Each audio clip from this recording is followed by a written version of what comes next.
What if the person you most underestimate held the power to change everything? Imagine walking into a gilded, first-class lounge at Eaglecrest International Airport, only to be met with silent suspicion at every turn.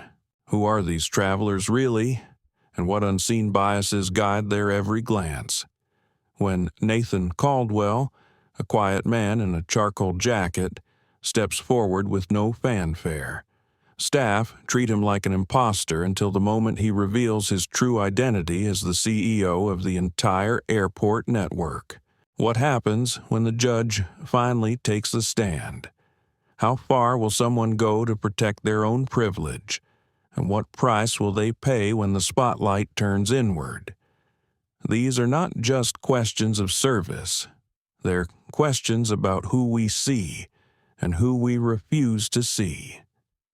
Join us as we uncover a story of silent slights, hidden audits, and the dramatic reckoning that forced an entire organization to confront its deepest assumptions, ready to witness every whispered doubt and every act of courage. Like, share, and subscribe. Now then, buckle up for a journey that will change the way you look at every flight you take. The soft morning light filtered through the soaring glass walls of Eaglecrest International Airport, painting the marble floors with ribbons of gold. At the edge of Concourse 1, where private assistants sipped lattes and silk-sheathed travelers glided past with polished luggage, Nathan Caldwell stood perfectly still. His charcoal jacket was clean yet unmarked, his dark jeans pressed and his sneakers immaculate, an ensemble chosen deliberately to blend rather than impress. They had told him to wait outside. In the eyes of the staff, a black man at the front of the premium line had to be mistaken or worse, dishonest. Nathan didn't protest. He only observed as each one of them ignored his boarding pass, questioned his right to be here, or even asked him to carry another passenger's overstuffed suitcase.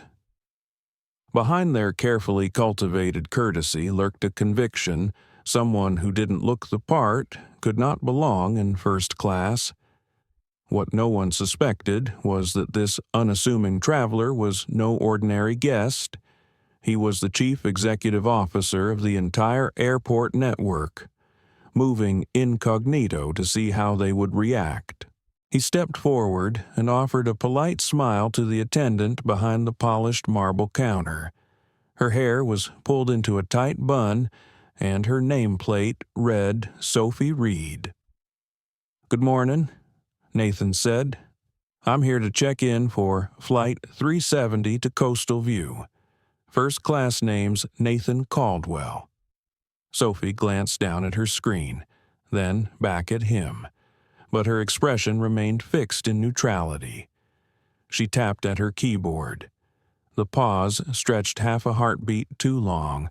"I'm sorry, sir," she said, voice soft. "Are you sure this is the correct line?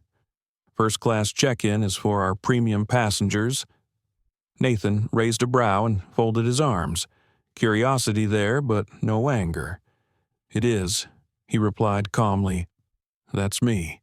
Another hesitation. "Then, it says here you're booked first class, but sometimes the system gets confused. Could be an upgrade or points. Maybe you should try the main check-in desk around the corner." He kept his lips in a firm but courteous line. "I paid full fare, non-refundable. I'm exactly where I need to be." She nodded, but her nod lacked conviction. Fingers returned to the keys, slower this time, as though deliberate. The line behind Nathan grew designer heels tapping, luxury luggage whispering over the marble.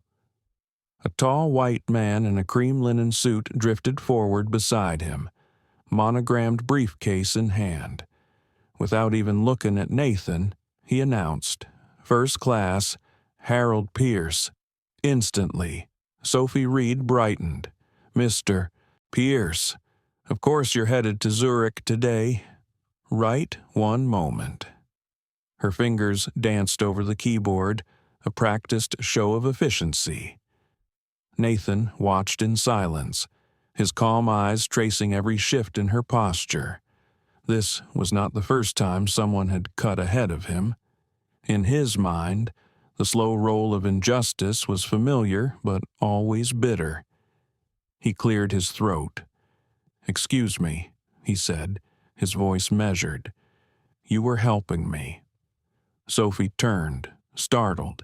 "Yes, of course, Mr. Pierce's flight departs soon."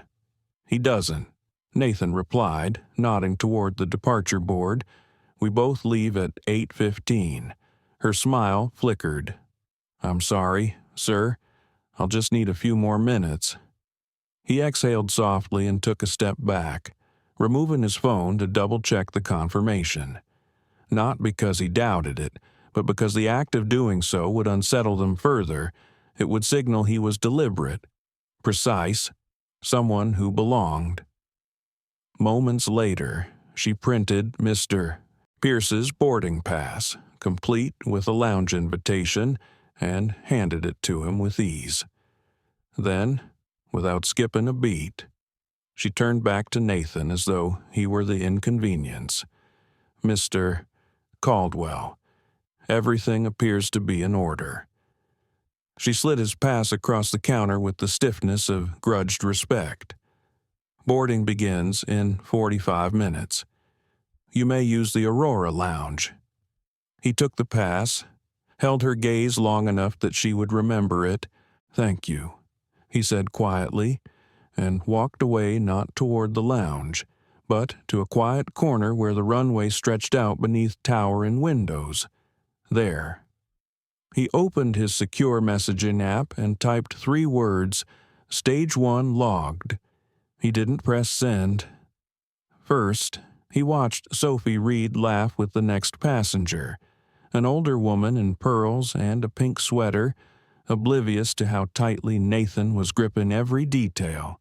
He felt no rage, only a sharpening patience, a record-keeping of every sigh, every slight, every paused breath.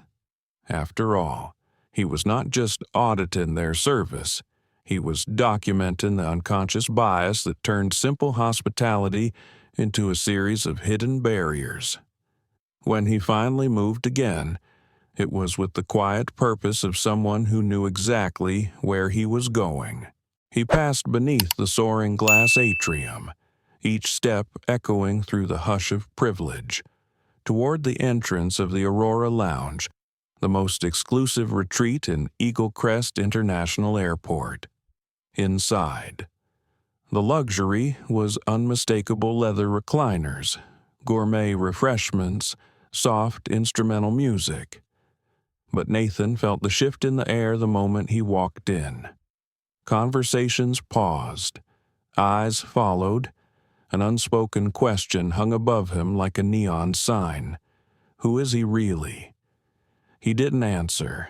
He only polished each moment with his steady presence, letting them reveal themselves. This was his theater, and every glance, every hesitation, every whispered doubt would become evidence. Because hours from now, every manager would assemble in a closed-door meeting, and he would speak last, dropping the truth like a hammer.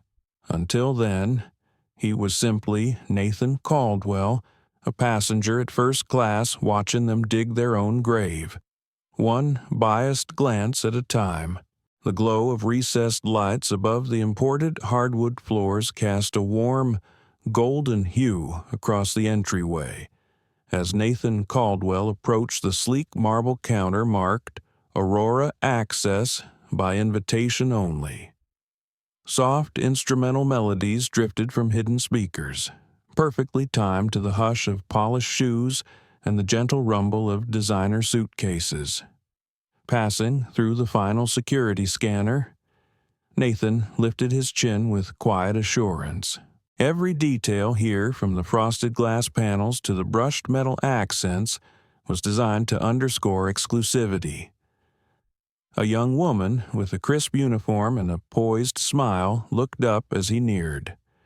Her name tag read Emma Dawson, and her posture straightened imperceptibly the moment her eyes found Nathan's. "Good afternoon, sir," she greeted, voice polite but edged with formality. "May I see your Aurora card?" Nathan produced his boarding pass and card with the same calm grace he had shown earlier. "Brass." "Flight 370, he said, offering both passes without hesitation. Emma Dawson glanced at the screen, then back at him and paused. That pause stretched long enough for Nathan to note the tension in her jaw. "I see that," she said at last, fingers hovering over the keyboard. "But the lounge is reserved for Aurora Elite members or those with annual invitations. Do you have your membership card in a smooth gesture?" Nathan Caldwell slipped his hand inside his jacket and withdrew his phone. On the screen glowed the official app, proudly displaying the Aurora logo and his name under the program's highest tier. "Here you go," he said, extending it forward. Before Emma Dawson could reply, a low voice cut through the quiet. "Excuse me, sir. Could I speak with you for a moment?" Nathan turned to see a security officer in a navy blazer, his gold badge catching light. The officer's name tag read Lucas Harding. He stood a few paces away, expression unreadable. "Is there an issue?" Nathan asked evenly. "Not at all," Lucas Harding replied, but his stance said otherwise. "Lounge access requires identity verification. Would you mind stepping aside while we confirm Nathan Caldwell held his ground?" "I already verified," he said quietly, raising his phone to show the app again. "Is there something about my credentials that isn't clear?" The officer's eyes flicked to Emma Dawson, who now seemed relieved to have backup. Lucas Harding hesitated, then answered in a low tone, "It's standard protocol. We've had reports of unauthorized access attempts." Nathan arched an eyebrow. "Reports," he repeated. "And did those reports describe someone like me, silence stretched as long as before?" Then Nathan heard the faint crackle of a walkie-talkie clipped to Lucas Harding's belt. He didn't flinch. Instead, he scrolled on his phone to his full profile screen and held it out, reluctantly. Harding scanned the display. "All right," the officer muttered. "You're clear." He stepped back without apology, leaving Nathan Caldwell to pass into the sanctuary beyond. Beyond the threshold lay the Aurora Lounge, its glass walls framing the taxiing jets outside. Leather recliners, each with individual charging stations, lined the perimeter. A gourmet buffet curated by a Michelin-star chef beckoned from one corner, while a quiet bar showcased a whiskey collection older than many guests present, despite the luxury. Nathan Caldwell felt the shift the moment he entered. Conversations paused. Heads turned, and a subtle chill swept across the room. He moved deliberately toward an open seat by the window, each step measured, each breath steady. A trio of sharply suited men at a nearby booth exchanged glances, and one leaned in to whisper to his companions. A woman, draped in a silk scarf and oversized sunglasses, turned, stared, and signaled to a passing server. Every gaze landed on Nathan, not with curiosity, but suspicion. Settling into the seat, he placed his bag gently at his side. He opened his phone as though lost in routine, yet every nerve registered each movement around him. The woman from before now conferred in hushed tones with a lounge attendant, her lips moving too fast to catch. Nathan Caldwell heard only fragments. "Could you check him, just to be safe?" Within seconds, the attendant disappeared behind a side hallway, no doubt to investigate the assumption that Nathan didn't belong here. Nathan breathed out through his nose and tapped a few commands on his secure device.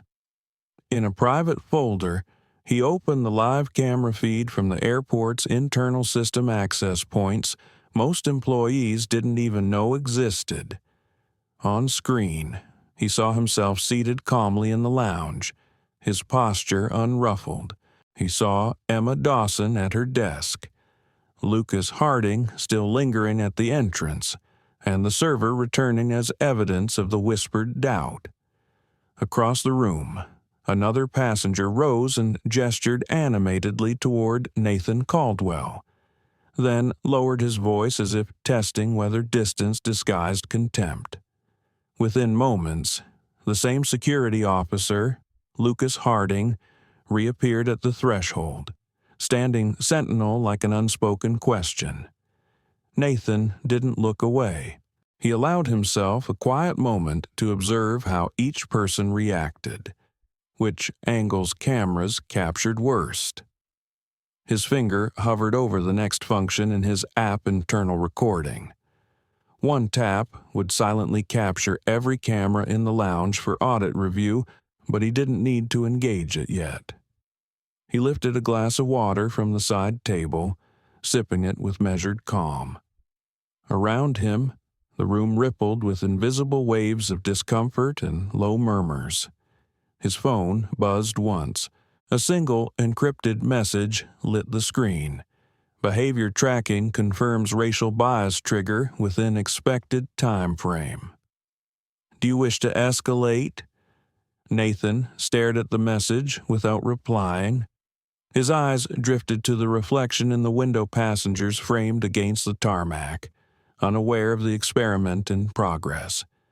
None of them had any idea who he really was, or that every moment here would soon be part of an unflinching audit of their own behavior. By the time Nathan Caldwell lifted his empty glass and rose from his seat by the floor-to-ceiling window of the Aurora Lounge, the hum of airplanes taxiing across the tarmac had become a steady backdrop to his thoughts. In the quiet reflection of the glass, he saw the calm figure he presented to the world. But beneath that composed surface, every slight and hesitation he endured had been meticulously recorded. No apologies had been offered. No explanations given, only stares and whispered doubts, spelling out the same silent verdict. You do not belong here. He stretched, letting his shoulders roll back, and noticed two lounge attendants beside the espresso bar exchange a look as he passed. Their subtle pause betrayed their deliberation should they speak or ignore. He walked on without reacting, pretending not to notice how their gazes followed him until he slipped through the glass doors and back into the private corridor that linked exclusive lounges to the priority boarding area. His boarding pass, crisp and unblemished, nestled securely in his jacket pocket. As Nathan Caldwell advanced toward the junction that led to Gate C9, a uniformed staff member stepped forward. The man's posture was rigid, mid-40s, clipboard and earpiece signaling authority. "Excuse me, sir," he said flatly. "May I see your boarding documents again?" Nathan met the man's eyes evenly. "I've already cleared security and just came from the Aurora Lounge. Is there a problem?" "Just a routine compliance check," the staffer replied without revealing a name or badge, clutching his clipboard with knuckles white. "Some profiles require additional screening. Please follow me to the enhanced security wing." "It won't take long," flagged Nathan asked, one eyebrow arching. "Flagged how my ID, boarding pass, and Aurora credentials are all verified." The staffer offered no direct answer. Instead, he motioned that Nathan should proceed. The hallway beyond the main corridor narrowed, its walls painted a sterile white and lit by fluorescent strips overhead. The sign reading Enhanced Security Wing flickered as they passed. He could decline, the staffer had said, but risk forfeiting priority, boarding another choice in their optics game. If he refused, he'd seem combative. If he complied, he'd validate their suspicion. Nathan Caldwell inhaled deeply and smiled once. "Very well," he said. "Let's get it over with." Inside the secondary inspection room, the cool air contrasted sharply with the warm ambiance of the lounge. A young guard with a scanner wand waited beside a stainless steel table. "Please place your bag here," she said politely. "We'll swab and re-verify your credentials." He complied wordlessly, noting the way the wand traced his sneakers, glided over his jacket seams. Then she scanned him from head to toe. Nothing triggered. When she finally paused, Nathan asked, "Why the extra screening? There's no flag on my record." She hesitated, gaze dropping. "We received a report of a potential mismatch between travel status and documentation." A mismatch, he echoed. Which part didn't match the suit or my skin tone? Her eyes flickered with conflict, but she said nothing. 5 minutes later, he was cleared. No apology. No explanation beyond, "You're free to go." Nathan Caldwell exited back into the terminal, the sterile smell of compliance hanging on his collar like a fine mist of bureaucracy. He walked straight to the elite sanitation suite, the VIP restroom near the west wing. Inside, marble counters gleamed under recessed lighting. Sensor faucets hissed gently, and plush towels lay folded beside imported soaps. He approached the sink and let his mind sort through the footage he'd already cataloged timestamps. Badge numbers, camera angles. As he examined the display on his secure device, he heard the soft creak of a janitor's cart behind him. A short, older man in coveralls froze at the sight of Nathan Caldwell. "Hey," Nathan called out, voice calm. "This restroom is for premium passengers only." The janitor's brow furrowed. "Then maybe you're in the wrong place. Public facilities are down by Gate D. This one isn't open to everyone." Nathan met the man's gaze in the mirror. "Is there a sign that says I'm not allowed?" The janitor hemmed and hawed. "No, but I've worked here a long time. I know who usually comes through these doors." Nathan Caldwell chuckled softly, head shaking. "And people like me don't fit that image." "Do they?" The janitor said nothing. He pushed his cart toward the exit, muttering under his breath. Nathan dried his hands with a real towel. No paper dispensers in a suite meant for elite guests, and paused at the door. "People remember moments like these," he said quietly, "even when others forget them." Then he stepped out into the terminal once more, composure intact. Back in the main concourse, he checked his phone. Another silent update from his monitoring team. Incidents at checkpoint and elite sanitation suite confirmed. Footage secured. System tagging patterns await a next data point. He slid the phone into his pocket and resumed toward Gate C9, the terminal's buzz fading into the background. To most travelers, he was just another privileged passenger moving at a leisurely pace. But for Nathan Caldwell, each stride felt like a chess move, each glint of polished floor a reminder of the subtle prejudices he navigated and cataloged for the audit that would soon expose their biases under the harshest spotlight. Each step Nathan Caldwell took down the plush-carpeted premium corridor felt deliberate, rehearsed. In the hush of Eaglecrest International Airport, only the occasional boarding announcement punctuated the soft footfalls of well-heeled travelers and the slide of polished luggage wheels.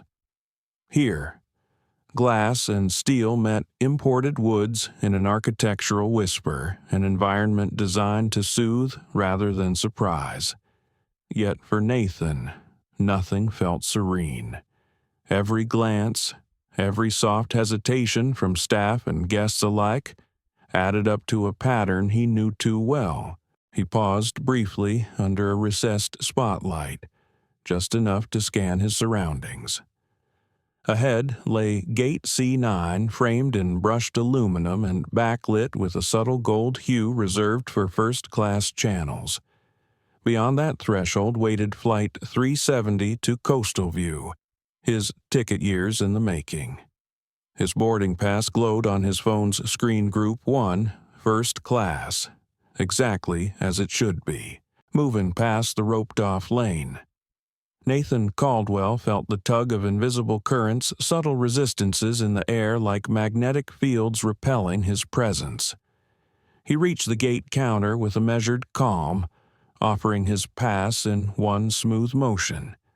Behind the desk stood Tara Albright, face composed, name tag gleaming.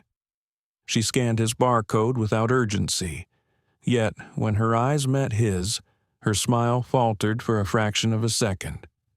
"Please step aside, sir," she said, voice polite. "We're still pre-boarding our priority guests." He inclined his head, never breaking his even tone. "I see first-class boarding is active." He nodded toward the illuminated sign above them. "This indicates Group 1 is boarding now." Tara Albright's lips twitched. "Yes.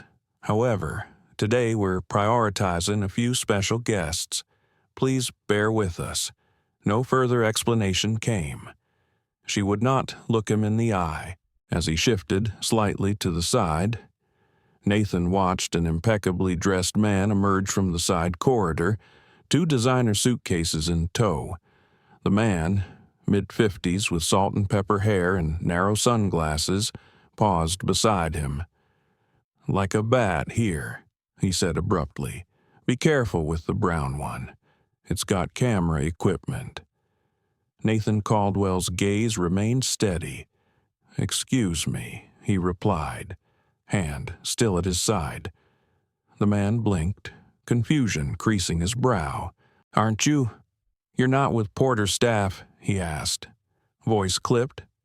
Nathan tilted his head slightly. "Does this look like a uniform to you?" Realization dawned on the man's face like a slow tide. "Oh," he muttered, "I just thought—" "You thought wrong," Nathan said quietly, then turned his attention back to Tara Albright, who watched the exchange in stony silence. She made no move to intervene. When her supervisor at last appeared, a tall woman with gray hair swept back in a tight knot, Tara brightened. "Mr. Fitzroy," she announced to the newcomer. "Welcome back. Thrilled to have you flying with us again." She scanned his boarding pass without hesitation and gestured him forward, her courtesy warmed by assumption. Meanwhile, Nathan Caldwell remained the lone figure waiting at the counter. 3 other passengers, 2 women swathed in cashmere wraps, and a man with a diplomatic briefcase passed through without glance or hesitation. He checked his watch. Boarding times ticked onward. The queue thinned, with none left ahead of him. Nathan cleared his throat. "Is there an issue with my seat?" His voice carried only calm precision. "No problem," Tara Albright said smoothly. "Just processing others first. Please wait." He nodded once and reached again into his jacket, retrieving his phone, opening a secure dashboard. He activated time-stamped incident logging and angled the screen discreetly at the counter. Then, in that pregnant silence, he said, "Thank you." The weight of unspoken reproach hung behind his words. Behind him, 2 ground staff juniors murmured furtively. One raised a finger to his lips and pointed toward a supervisor who approached Tara at the desk. A few whispered words passed between them, and Tara's shoulders sagged imperceptibly as she returned her scanner to standby. "Mr. Caldwell," she said at last, Voice shifted to contrition. "Our apologies for the wait. You're cleared to board." He acknowledged her with a single nod. No thanks. No acknowledgement beyond what was necessary. As he passed down the jet bridge, Nathan cataloged each camera angle, each staffer who looked away, each colleague who pretended not to notice. The tunnel's polished metal gleamed under harsh lights, contracting the world into a narrow passage. Inside the cabin, he was greeted by Monica Hale, the head stewardess, tall and impeccable in her uniform. Her practice smile faltered briefly when Nathan Caldwell presented his boarding pass. "Welcome aboard, Mr. Caldwell," she said without warmth, barely meeting his eyes. He moved down the aisle with composed assurance, seating himself at 2A by the window. Leather, trimmed in mahogany, enveloped him. Every detail bespoke curated luxury. But Nathan felt none of the ease this sanctum promised. He observed each passenger, each crew member, noting how they looked past him rather than at him. Minutes later, the captain's voice crackled through the overhead speakers with an update on weather delays hardly surprising. Nathan Caldwell tapped the call button. It took nearly 3 minutes for Monica Hale to appear. When she did, her voice was edged with impatience. He kept his tone even as he asked a simple question about his connecting gate.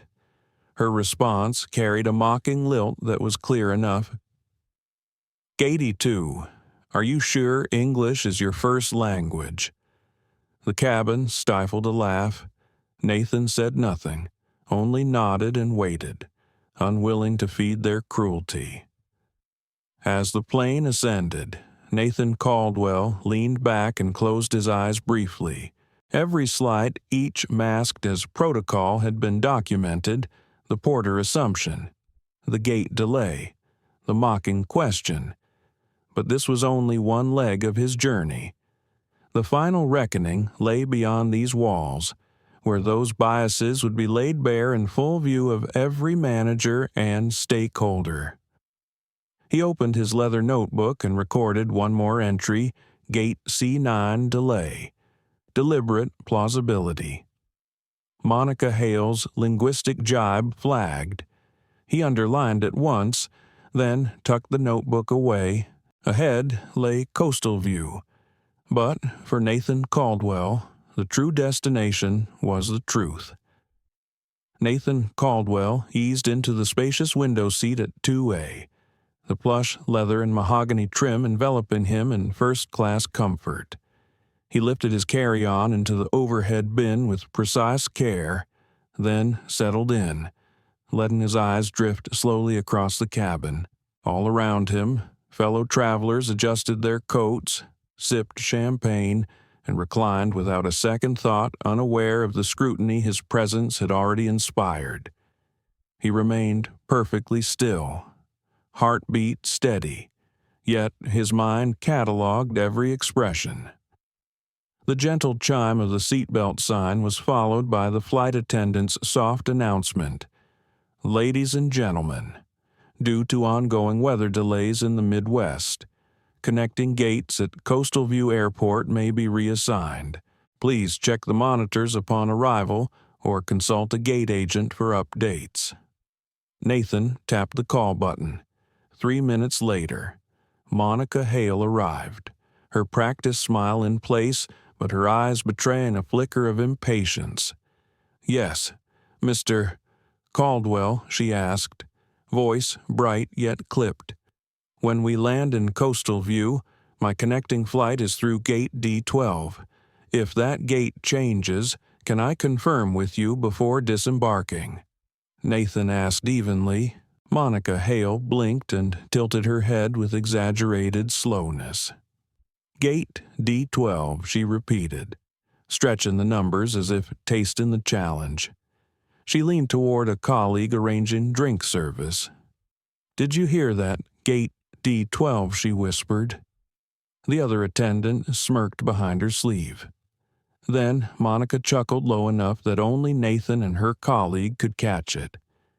"You sure English is your first language?" Nathan offered nothing but a slight nod. "I'll check when we land." Her smirk fell away, and she turned on her heel, leaving him with the hushed whispers of her peers echoing behind. Moments later, the cabin doors closed and the engines hummed alive. Nathan Caldwell leaned back and watched the seatbelt light flick off. The plane taxied toward the runway under overcast skies, and he closed his eyes, breathing through the moment, aware of every tremor of tension around him.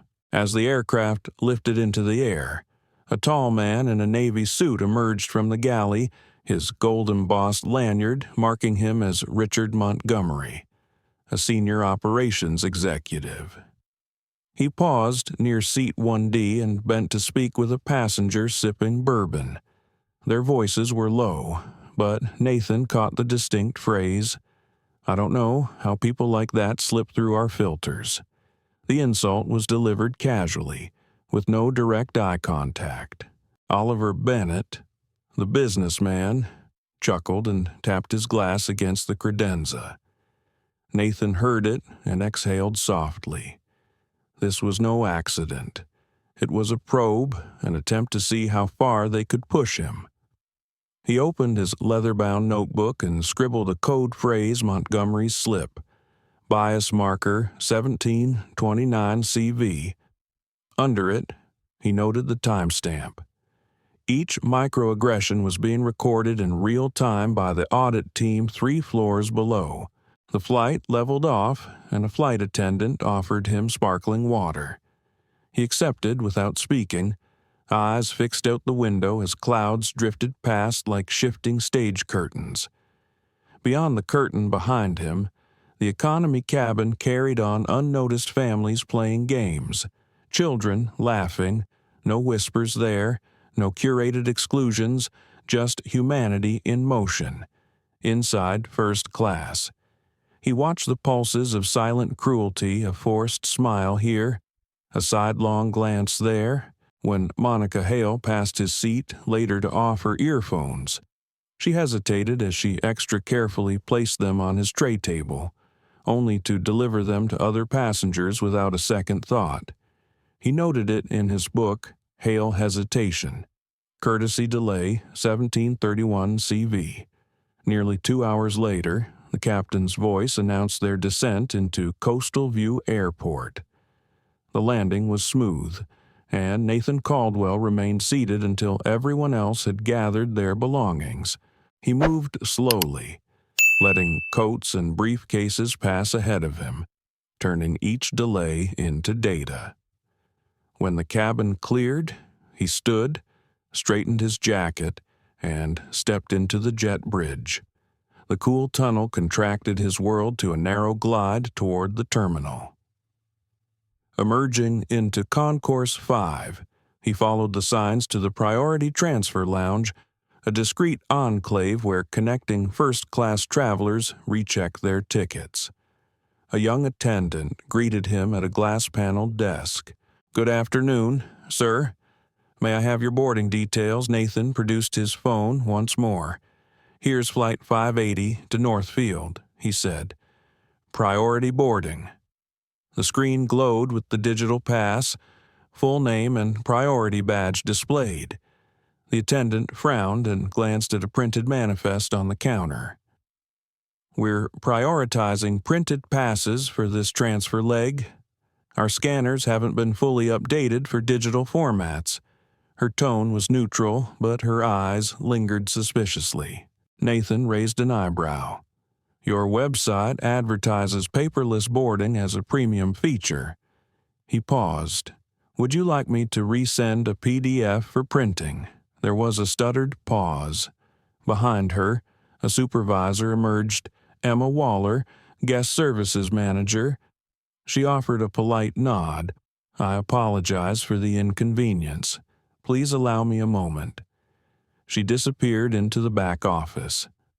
Nathan leaned against a leather bench, pen and notebook in hand. Minutes later, Emma Waller returned with a freshly printed itinerary. She handed it over with a sympathetic smile that did not reach her eyes. "All set, Mr. Caldwell. Enjoy your onward flight." He accepted the paper, thumb flicking it open to verify the details. Then he tucked both print and phone ticket into his jacket. Emma Waller watched him, curiosity and perhaps regret in her gaze. As he walked away, Nathan checked his phone. Another update had come through transfer desk. Digital format bias confirmed. Footage archived. Next phase awaiting trigger. He pocketed the device and strode past the lounge entrance into the busy concourse. The air here was less curated, more chaotic, more human. But for Nathan Caldwell, every environment would soon be part of the same audit, the same reckoning with those who judged him on sight rather than merit. His final move of the day would be to board the private charter in the executive apron.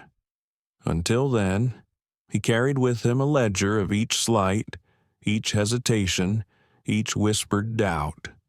In a few hours, every manager at Eaglecrest International Airport would gather and learn just how blind their assumptions had made them, and Nathan Caldwell would be there to deliver the verdict. Nathan Caldwell rounded the final corner of Concourse 5 and approached the gleaming glass counter of the Priority Transfer Lounge. Behind the desk, a young attendant in a crisp blazer offered a practiced welcome. His name badge read Brandon Lewis. "Good afternoon, sir. May I see your connecting flight information with quiet efficiency?" Nathan Caldwell lifted his phone and tapped the screen to reveal his boarding pass First Class Charter Connect, Flight 580 to Northfield. The digital ticket glowed under the lounge's soft, recessed lighting. Brandon Lewis squinted at the display, then glanced up with a polite but uncertain smile. "Is this just a digital pass?" he asked. "Our scanners sometimes have trouble with electronic formats. It's linked directly to your system," Nathan replied evenly. "It should scan without issue." The attendant's lips pressed together in a thin line. "We've been instructed to prioritize printed passes for charter access. Some scanners glitch with digital files." Nathan kept his tone calm. "Please scan it. If it fails, we can troubleshoot. It's a valid ticket." Brandon hesitated, then stepped through a frosted glass door to confer with his supervisor. Moments later, Olivia Chapman, the lounge's guest services manager, emerged, mid-50s, hair pulled into a no-nonsense bun. She wore a tailored blazer and an expression more profit-driven than welcoming. "Good afternoon," Olivia Chapman said briskly. "I understand there's an issue with your boarding pass." "It's digital," Nathan replied. "Your colleague told me printed passes are prioritized, yet your airline advertises paperless check-in as a premium feature." She offered a terse nod. "While we support digital passes, some charter legs have limited scanner compatibility. We encourage printed confirmations when possible." Nathan folded his hands lightly on the counter. That policy wasn't communicated at booking. Plus, every passenger before me passed through without printing. Olivia Chapman rested her elbows on the counter. "Sir, this is procedural. We'll clear printed pass priority first, then review your case." "Review my case," Nathan Caldwell repeated, voice steady. "My reservation is paid, confirmed, and scanned by your system. If I don't produce a printed pass, one you never requested, I may be denied service I've already purchased." Olivia Chapman's eyes flickered. "If you're not satisfied, Mr. Caldwell, you're free to choose another carrier." She spoke not as an invitation, but as a dare. Nathan paused 5 seconds, then nodded once. He opened a secure app, activated audio capture, and tagged the incident Concourse 5 Transfer Desk, Digital Pass Denial, Guest Services Manager Refusal, 1549 PST. He tucked the phone away and met Olivia Chapman's gaze. "Please, let me know when the printed pass passengers are boarded. I'll wait here." She nodded curtly and turned away, briefing Brandon Lewis as he hovered uneasily. Nathan chose a seat in the waiting area, glass walls framing the runway beyond. He retrieved his notebook, pen poised, and logged 2 entries. 1. Arbitrary printed pass preference, policy undisclosed. 2. Supervisor statement inviting alternative airline despite valid fare. He watched Olivia Chapman confer with junior staff, their glances betraying discomfort. At the front of his contact list, a direct line labeled E1 flashed. He tapped twice. "Yes." "Mr. Caldwell," came the secure reply. "Initiate priority extraction." Within minutes, plainclothes officers repositioned, earpieces now visible. A faint chime sounded in the private corridor, and a tall figure in a dark navy suit appeared purposeful, unerring. Olivia Chapman looked up in confusion as he strode forward, his presence commanding immediate deference. "Mr. Caldwell," he announced, voice crisp enough to carry across the lounge. It was Donovan Heeler, CEO of Havenport International's parent company. The transformation began. A hush fell over Boardroom Omega the moment Derek Hanover entered, his tailored navy suit cutting a sharp silhouette against the glass walls. The room had no time for gasps. Heads turned, conversations froze, and eyes locked onto the man known throughout the executive wing as CEO of Eaglecrest International and senior partner at Aurora Global. Clearing his throat, Derek Hanover extended a hand toward Olivia Chapman. "Apologies for the delay. Sir, we've been monitoring everything." His words landed like a command.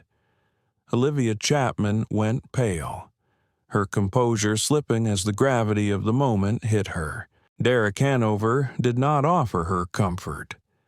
Instead, he spoke to the junior attendant beside him.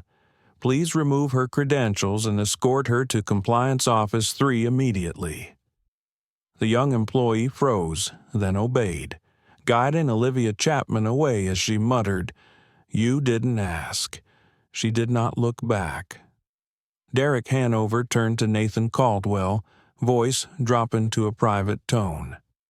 "All surveillance from Gate C9 and both security checkpoints has been backed up and secured. Facial recognition has tagged 10 individuals for discriminatory conduct." 14, Nathan Caldwell corrected softly. "I logged additional behavior at the lounge entry and at Gate C9. Hanover adjusted his cufflink. "Understood. We'll convene compliance tribunals immediately. Shall I make the announcement now?" "Not yet," Nathan Caldwell replied. "Let it unfold. The footage will speak for itself." They strolled down the corridor to a discreet elevator bay marked Staff Only. Biometric scanners recognized Nathan's credentials instantly, and the doors slid open in silence. Riding upward, Derek Hanover and Nathan Caldwell passed the wall of cameras, dozens of live feeds monitoring every inch of the airport below. At the top floor, the executive control room offered a panoramic view of the entire terminal. Derek Hanover gestured toward a vast video wall. "Here, you can see the exact moment Olivia Chapman dismissed your valid boarding pass, the smirk of Monica Hale as she mimicked your voice, and the passenger at 1D whispering, 'I don't know how people like that slip through.' Each clip is time-stamped and indexed by our AI. This is the 3rd audit this quarter," Hanover noted, folding his hands behind his back, but it's the first with the test subject completely unknown until escalation. Nathan Caldwell moved to the central console and scanned his corporate override badge. The screen illuminated his profile, Nathan E. Caldwell, Chairman, Ethical Oversight Program, Infrastructure and Compliance. He flagged 3 names for immediate suspension and marked 2 others for audit appeal. "Continue monitoring," he instructed. "I'll issue the compliance review statement once I'm off." Derek Hanover nodded. "The press will be notified."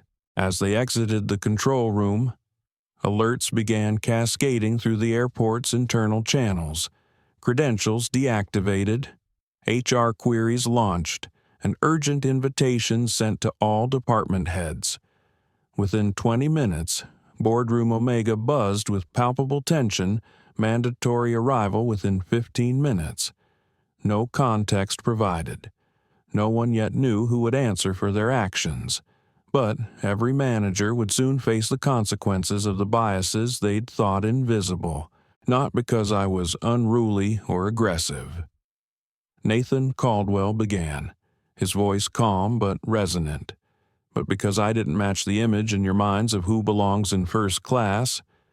The room remained motionless, chairs creaked, a throat cleared, but no one dared reply. Today was not a social experiment or a game. Nathan continued, stepping closer to the central table. It was a comprehensive audit of your operational ethics, staff behavior, and cultural alignment with Aurora Global's core values. From his inner jacket pocket, he withdrew a slim black device and placed it on the polished wood surface. With a soft glow, it projected a list of employee IDs, each stamped with precise timestamps. Nathan Caldwell looked directly at Monica Hale, then at Olivia Chapman, and finally at the floor manager seated across the table. "Some of you are here because you failed to act. Some of you acted deliberately. Some of you," he paused as the red names flickered, "will not be returning to duty." A crisp chime marked each suspended position. An involuntary gasp rippled through the group, followed by startled movements as 12 names glowed in red. Derek Hanover raised his hand, silencing any protest. "This is not up for debate," he said, voice cold. "Compliance tribunals begin this afternoon. You will have your chance to respond through official channels." Nathan Caldwell stepped away from the table, his tone dropping but weighty. "For years, we've invested in infrastructure, marketing, technology, yet culture lags behind. Airports are often our brand's first impression. That moment defines perception. Too often, bias, unconscious or not, dictate service.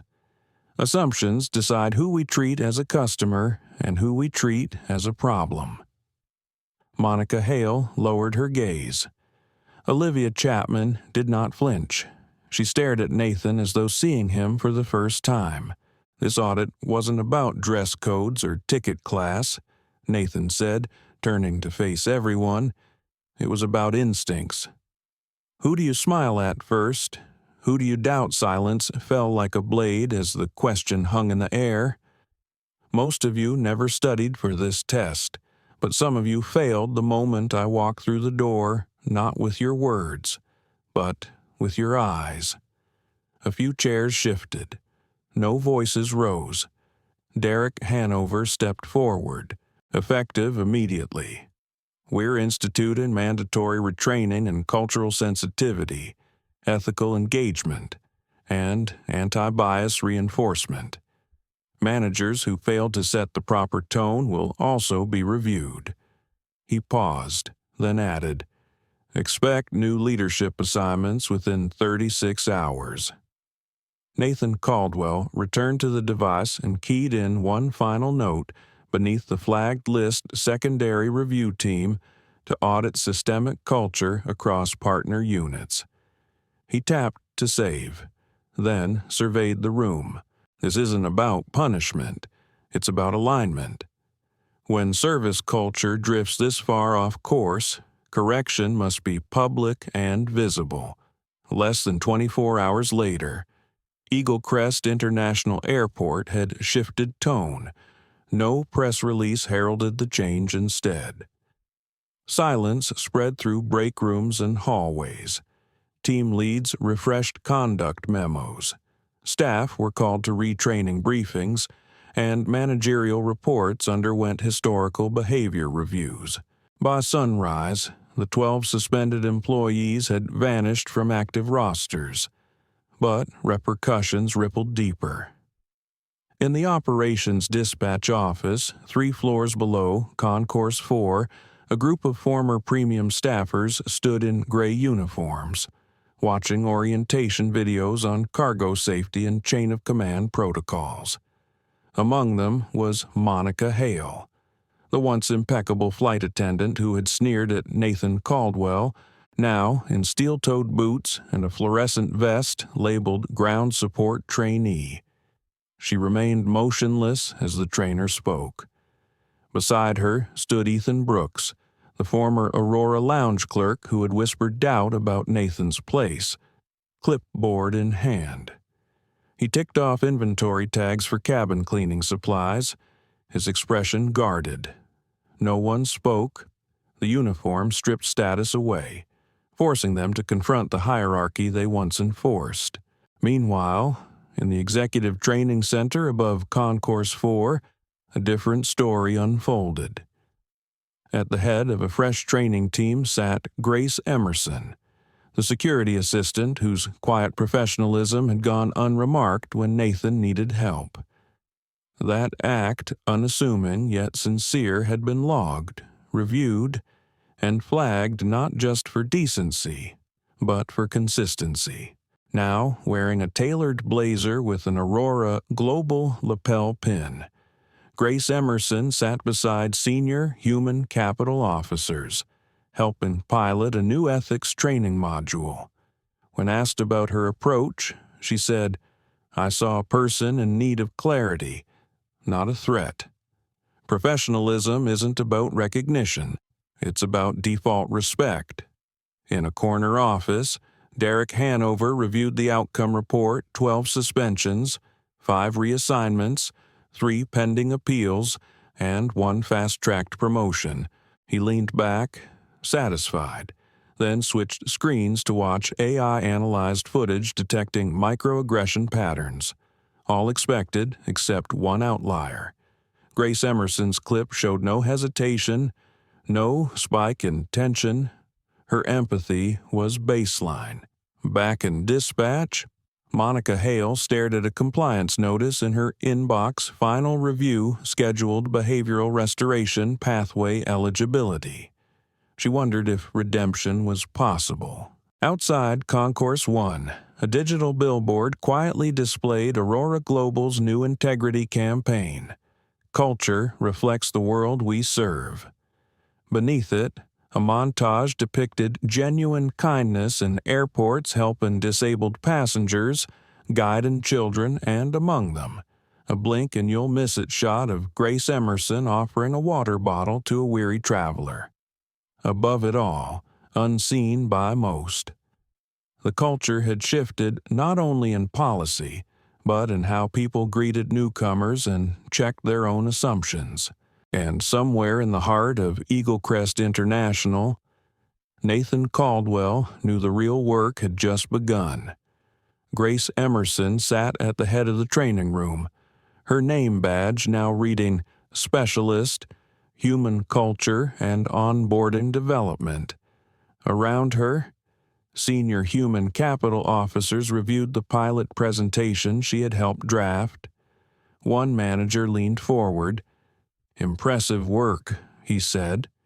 "You've mastered situational tone calibration. You've dealt with tense personalities." She returned a quiet smile.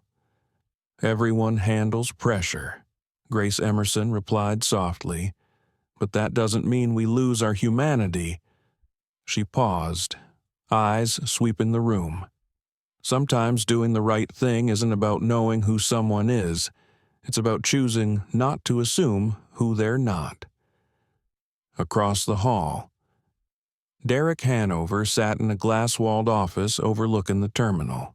His desk held the final outcome report, 12 terminations, 5 reassignments, 3 suspensions pending appeal, and 1 promotion fast-tracked by unanimous board vote. He tapped a memo on his screen. Effective immediately.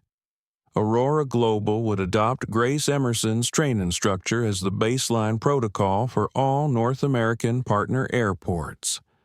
The CEO leaned back, satisfied, and switched displays to live camera feeds flagged for microaggression detection. Most metrics were expected, but then an outlier emerged. Grace Emerson's clip showed 0 spikes in tension. No hesitation. Her baseline empathy shone through. A small nod to himself confirmed her integrity as the program's model. 4 floors below in the operations dispatch office, former premium staffers stood in a small locker area. Among them, Monica Hale, once a flight attendant who had mocked Nathan Caldwell's language, now wore ground support trainee gear, cargo-stained boots scuffed from hours of luggage handling. Her badge displayed restricted access, and her barcode chip beeped whenever she passed a locked door.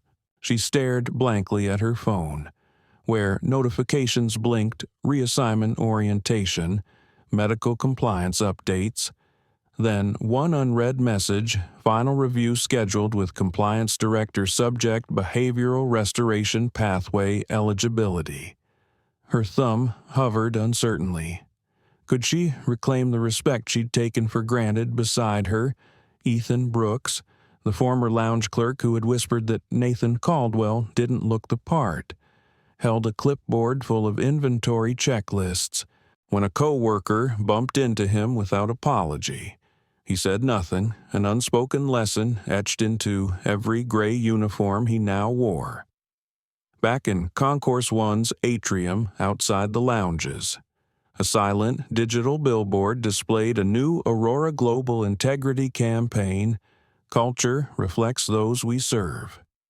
Beneath it, a looping montage showed staff assisting wheelchair users, helping lost children, and offering water to weary travelers. One blink and you'll miss it clip featured Grace Emerson handing a bottle of water to a trembling passenger. No titles, no spotlight, just an act of kindness. Watching from the executive observation deck, Nathan Caldwell held a printed copy of the internal report and a black pen.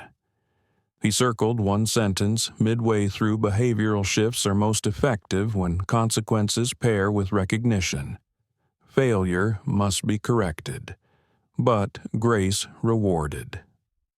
He set the report down and looked at Derek Hanover. Make sure Grace Emerson's story is featured in our leadership workshops, not only her action, but her instinct. Derek Hanover nodded. She's already speaking at the quarterly review summit. Good, Nathan replied, and live stream it. Over the next 4 weeks. Aurora Global's culture quietly transformed.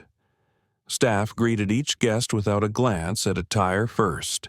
Silence lost its safety. In a bustling cargo hold, now renamed the Freight Hub, Monica Hale loaded her 3rd baggage unit of the day. The physical weight in her arms was nothing compared to the burden on her conscience.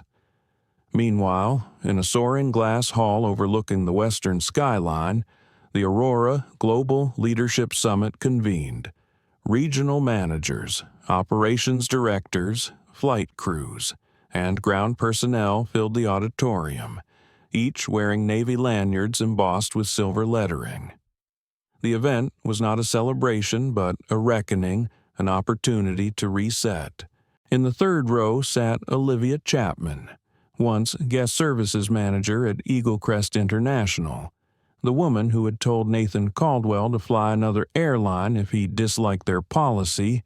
Now, Her posture was humble, makeup modest, and her badge read Leadership Restoration Track.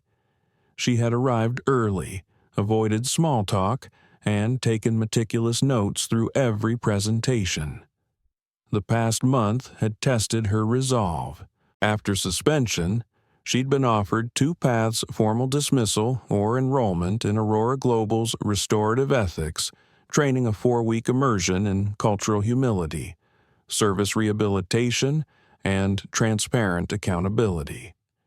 She chose training not because it was easier, but because she had nothing left to protect. Her pride fractured the moment she realized she'd misjudged not only a man, but a moment that mattered. Today, seated among peers and former subordinates, she felt the weight of that truth more deeply than any reprimand. At the front, Grace Emerson delivered the keynote with practiced calm. Behind her, a wide screen displayed clips of genuine kindness from airports across the network.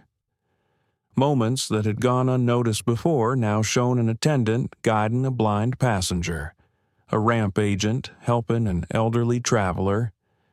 Mid-speech, Grace Emerson gestured to a reserved seat to her left.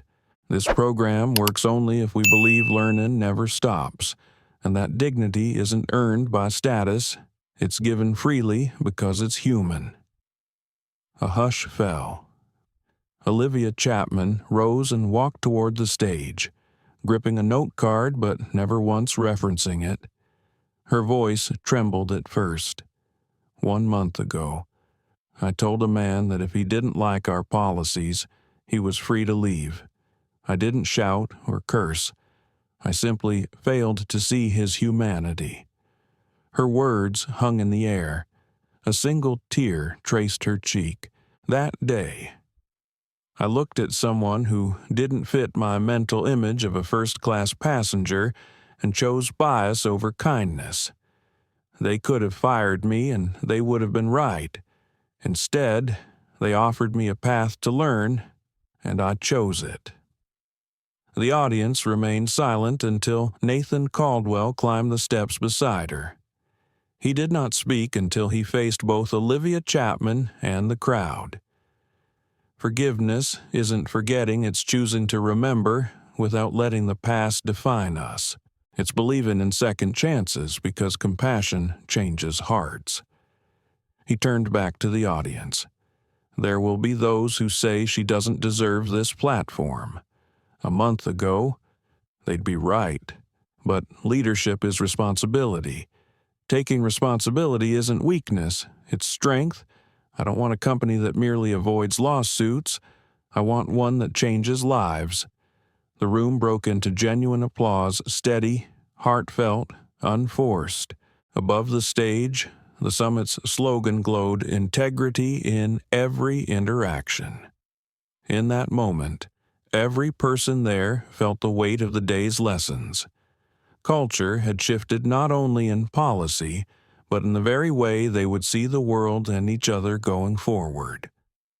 When Olivia Chapman stepped forward, the auditorium's hush deepened into something almost sacred. Her hands gripped the podium edges so tightly, her knuckles whitened as she began, her voice trembling with raw honesty.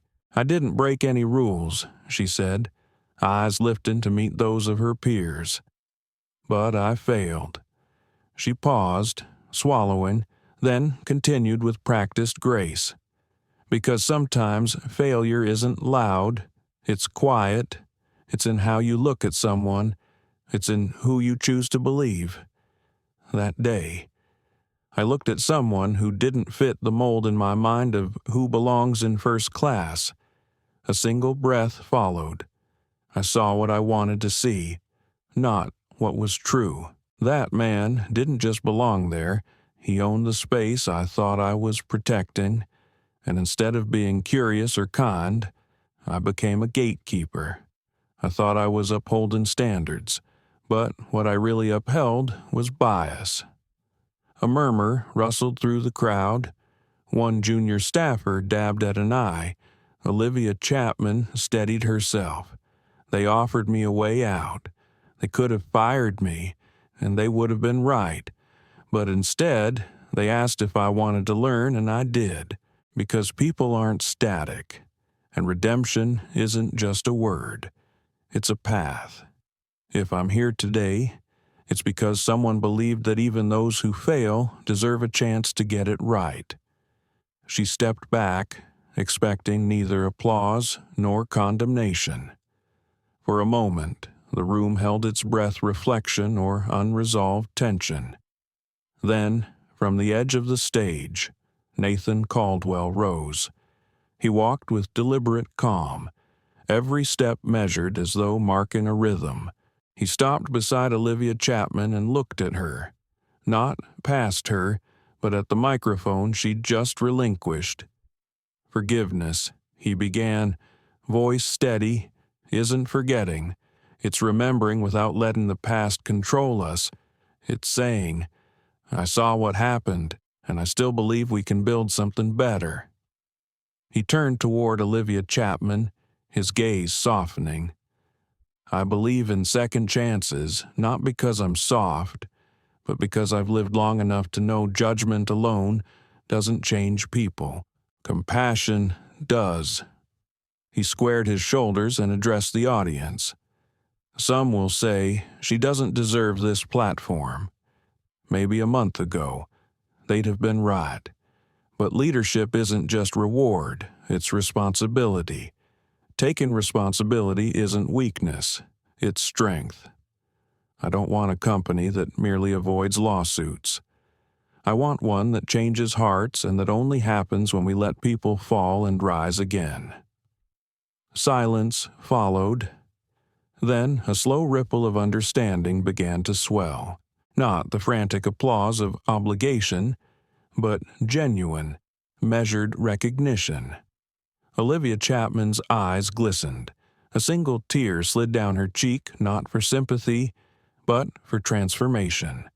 After the final notes of applause, Grace Emerson stepped forward. The spotlight shifted to her as she spoke clearly. "Let this be our culture where truth is spoken plainly. Dignity is given freely, and even failure becomes fuel for something greater." The audience rose in unison. Above the stage, the screen displayed Aurora Global's new motto, "Integrity in every interaction." Epilogue: The shift in culture. In the days that followed, Aurora Global embarked on a comprehensive rollout of its new protocols. 1. Leadership workshops. Every regional manager attended interactive sessions featuring Grace Emerson's story, learning to recognize and counter bias in real time. 2. Audit transparency. Quarterly covert audits became standard, with selected staff trained in ethical oversight, ensuring that no one remained unseen. 3. Restorative training employees like Olivia Chapman enrolled in multi-week cultural humility courses. Blend in historical case studies with live role-play scenarios. 4. Policy overhaul. The printed pass requirement was scrapped. Digital check-in and seamless transfers became truly paperless, honoring the very ethos the policy had claimed to uphold. 5. Recognition programs, acts of quiet kindness. Like Grace Emerson's simple offer of water, were spotlighted in monthly newsletters and awarded humanity honors, reinforcing that empathy was as valued as efficiency. Across Eaglecrest International Airport, hallways felt different. Staff greeted guests without glancing first at attire. Whispers of doubt gave way to offers of help. Break room chatter turned from complaints about difficult passengers to shared stories of overcoming assumptions. In the cargo hold, Monica Hale, once the flight attendant turned trainee, moved with careful humility. Her reflective gaze told of someone who now understood the weight of every look she once withheld. Meanwhile, At the executive level, Derek Hanover and Nathan Caldwell monitored real-time dashboards tracking compliance metrics and sentiment analysis. Alerts still surfaced moments of bias, but they were streamed directly into daily briefings. No longer surprises. These alerts became catalysts for immediate coaching. Weeks later, at the airport's annual customer satisfaction reviews, scores in the premium cabin soared. Passengers commented not only on luxury amenities but on the warmth of service, a stark contrast to the whispered misgivings captured just months before. In the heart of Boardroom Omega, the memory of that day remained vivid. The projection of staff IDs in red, the hush that followed Olivia Chapman's confession. Nathan Caldwell's call for compassion, these were now the founding myths of a transformed organization. And so, beneath the vaulted ceilings and behind the digital screens of Eaglecrest International Airport, a simple truth took root when culture and policy align with empathy. Every journey begins with dignity, and every traveler, regardless of appearance, finds a place at the table. We began with an experiment cloaked in courtesy, and ended with a cultural revolution. 12 staff members suspended, dozens retrained, and countless conversations forever altered by one man's insistence that compassion matters more than protocol. Aurora Global isn't just a name on a terminal wall anymore. It's a promise that every traveler, no matter how they look, deserves dignity from the first check-in to the final boarding call, as Nathan Caldwell and Grace Emerson demonstrated. True leadership isn't about enforcing rules. It's about recognizing the humanity behind every ID badge. Now, when you walk through the doors of any airport, ask yourself, who might you have overlooked? Whose story might you help rewrite? If this story moved you, if it made you question your own assumptions, show your support.